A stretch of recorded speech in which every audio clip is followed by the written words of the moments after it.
Folks, welcome to how to have a proper Maine traditional lobster bake. Let's go.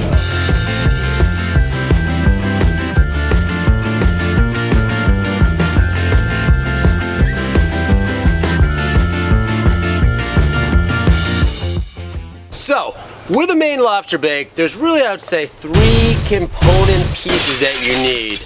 One clearly being the Maine lobster. Then you can kind of break the other 2 into, let's call them the food ingredients. We have potatoes, corn, raw egg, a lemon, a stick of butter, and then you can kind of look at what you need for tools. You have the food, you have the lobster, and then you have the tools to kind of eat that lobster with. So then you have some bowls for putting the shell in. You have some little clippers based on whether it's hard or soft shell lobster. We'll get into that a little later. Then you have a little pick to get pieces of meat out. And then there's kind of 2 competing schools here. We like to use disposable plates and disposable ramekins for the melted butter. But if you have porcelain ones, those are great as well. And then very critical is lots and lots and lots of napkin, because it gets quickly messy. And along with this is basically your core lobster bake ingredients combined with some way to cook everything. So if you're kind of on the coast of Maine, or you got this type of stuff set up, you can also buy these 2. This is called a propane cooker combo. And this one's a little rusty, but it still works. Wouldn't recommend using the rust one in general. But essentially, when we get into it a little bit here, there's a flame, there's a propane tank, and then you have a big metal container, and then within the container kind of have another sub-container that the lobsters will go into. That's kind of the core ingredients to get your Maine lobster bake off to a great start. First, we need to get some water for the lobster bake. Now, not everyone lives on the coast of Maine, so what we're going to do is we're really going to literally dip this container into the ocean to get salt water, because it's actually ideal to use salt water because it just really gives the lobster a little more flavor when that salt is steamed up. But if you don't have an ocean next to you, just a little regular water with some salt in it is fantastic. And one of the biggest mistakes people make with a lobster bake is they get too much water. We are not trying to boil the lobster. We are trying to steam the lobster. So all you really need for water, and this is probably enough for 10 lobsters. That's actually almost too much water. So you kind of just get a feel after doing a few, but that is more than enough water. I mean, we're talking 1.5 inches of water, and then with this great setup, you actually put the little pan in there, and then the lobsters never touch the water. So that's really a critical first stage to preparing yourself for the successful Maine lobster bake. Okay folks, so we got the water, and it's important to note you do not need a system like this. You can do this on your stovetop, no problem. But this is definitely a more fun system to utilize. So the way we do it here, turn the propane on, and you definitely want to watch your face during this stage bit, because then you light it like that. Boom! Now that's fired up. We're going to just stick our pot right onto there. And it's going to take a few minutes for that to really get going. So during this time, we're going to go back and kind of prep all the food to get ready to stick into the boiling pot of salt water. Boom. Johnny! Okay folks, Johnny. So what you got? Down here? Okay folks, so while our water is steaming up, we're going to kind of prepare the 2 things that really need to get prepared are the potato and the corn. It's really basic, because what's actually going to happen is these are all going to go into the same pot. So at a big piece, potatoes can take a long time to cook. So you really don't want to make the pieces very large, and any type of potato will work. We actually tried sweet potatoes the other day, but the traditional is really a new potato. So these are actually from my brother-in-law's garden. These are fresh potatoes, and that's about the size piece you want.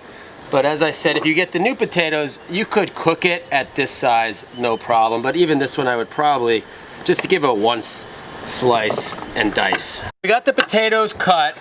Corn is really, basically you're just husking corn. It's just old school traditional corn husking 101 here. Nothing fancy, nothing really crazy. Just gonna kind of shuck it off and it's nice to have a garbage next to you when you do this. So I did have a garbage over here somewhere to stick all that stuff in. But all you're really doing, and if you're trying, I mean, you can do the full piece, but if you're looking to just kind of do halves with people, kind of cut them into half right before. And we're just putting everything into a bowl for now. There's really not a whole lot of other prep than basically shucking some corn, washing and cutting some potatoes. And as I say, the corn, it doesn't matter if you do the halves or you do the fulls. And I mean, it's kind of 1 piece of corn per person, probably a couple potatoes, 2-4 potatoes per person. And that's kind of the next phase of Maine Lobster Bake. Okay, folks, so the thing is good and ready. Steam is coming out, and before we put the lobsters in, I have a phenomenal assistant, Joseph here, who's going to help a lot. We first actually have to put in, so before that, Joey, remember we put in the corn and the potatoes. You just literally throw it in, and it's like, you can kind of stick it all together, but sometimes it's nice to let that sit for a minute or two, and then, but while we're doing that, Joby and I can take off the little rubber bands. Okay, you take off. You actually don't really want to hook the rubber bands if you don't need to, and then you just want to be careful because they're claws, can bite you, and we'll let Joby stick it in. Let me throw it in before it starts spinning. Put it in. There you go, just like that. Put a couple more in. I'm going to throw the orange. That sounds great. Want to throw this? I'll take the pans up and throw them in.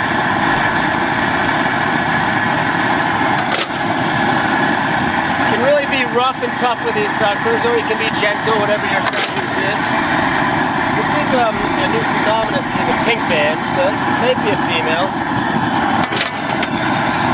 Now, they might not look like they're alive, but they will move if you just kind of let them sit for a second. You'll kind of see their faces moving a little bit, so it is always good to check to make sure they are alive, but they're pretty docile. If they've been in a refrigerator or they just came in the mail, they're not going to be moving a lot. But you do still want to be careful because those claws, woo, look at that. Wow. I'll put that one in. Just going to keep loading. Oh, and Joby, do you want to go grab the eggs from the table? Boom shakalaka! So put them in gently. Just stick them in gently at the top.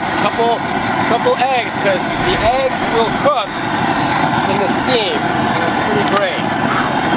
So we have lobster, corn, potato, and some eggs that will soon be hard-boiled. And then we're just going to cover this up in 15 to 20 minutes. It really depends on how quickly the thing comes back up to steam temperature after you put everything in. And since our lobsters were resting on that thing, it's basically steaming immediately. But if you stick them into a pot, even if it only has a little bit of water, it's going to lower the water temperature. So you want to let that kind of get back up to steam. And once it's kind of steaming and boiling again, you probably have 12 to 15 minutes.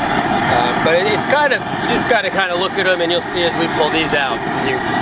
We'll soon be tasting delicious, fresh Maine lobster. Okay, so we also want to melt some butter if you like melted butter with your lobster, which is truly one of the most traditional ways to eat the lobster. So it doesn't have to be pretty, so I sliced some butter up beforehand, and I'm literally just going to put the butter, I just sliced it to give it a little more surface area.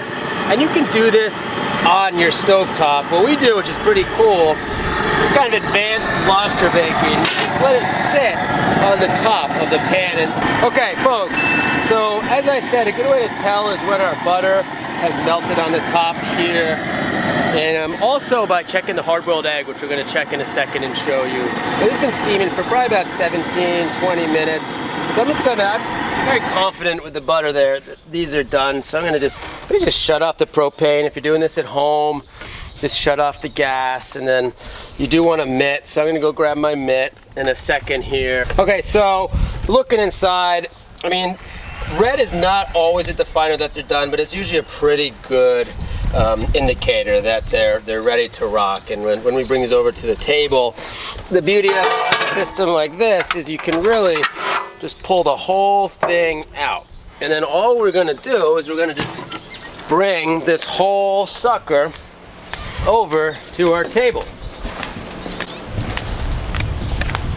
And we'll probably kind of let it sit for a second. I think put our money where our mouth is and see what happens. Oh, that's hot. So be very careful when you pull these eggs out. They are hot. We're gonna let that cool for a second to check it. Down the middle. Oh, that's great. That is a very wonderful looking hard-boiled egg. Okay, folks, so right now we've got the lobster off the steamer. It's nice to keep a glove or something. What we're gonna really do is I'm gonna just stick a lobster on a plate, then I'm gonna stick a little butter into a little ramekin here, and then my assistant Joseph Jerome is going to take this and he's gonna go put it on the plate. There, how's that look, Joby? You think that's good? Okay, folks, so what we got here, we have a really tasty looking meal here. We have our potatoes, we have a little butter for the corn, we have a couple extra lemon wedges, we got our hard-boiled eggs. You see the corn's got a little bit of gunk on it. It's really just coming off the lobster. You can wash the corn beforehand if you'd like. It's kind of your own personal preference there. We have extra lobsters, we have the clip claw crunchers and a picker. If they're soft shell, you don't really need them, but most people like to have them for peace of mind. Lots of napkins, shell bucket, a little butter, and then what's really nice is you put a little lemon into the butter. It's really, really tasty when you crack it. And come back and stay tuned for our next episode where we teach you how to dissect a lobster and basically crack it apart. Boom shakalaka. Thanks for watching. We're the Maine Oyster Company, and come on down for a lobster bake experience or order online our lobster bake kit. Thanks for watching. This isn't even the size out of it. What? No way. This big, John. What? I'm not joking. I don't think you're joking. This was my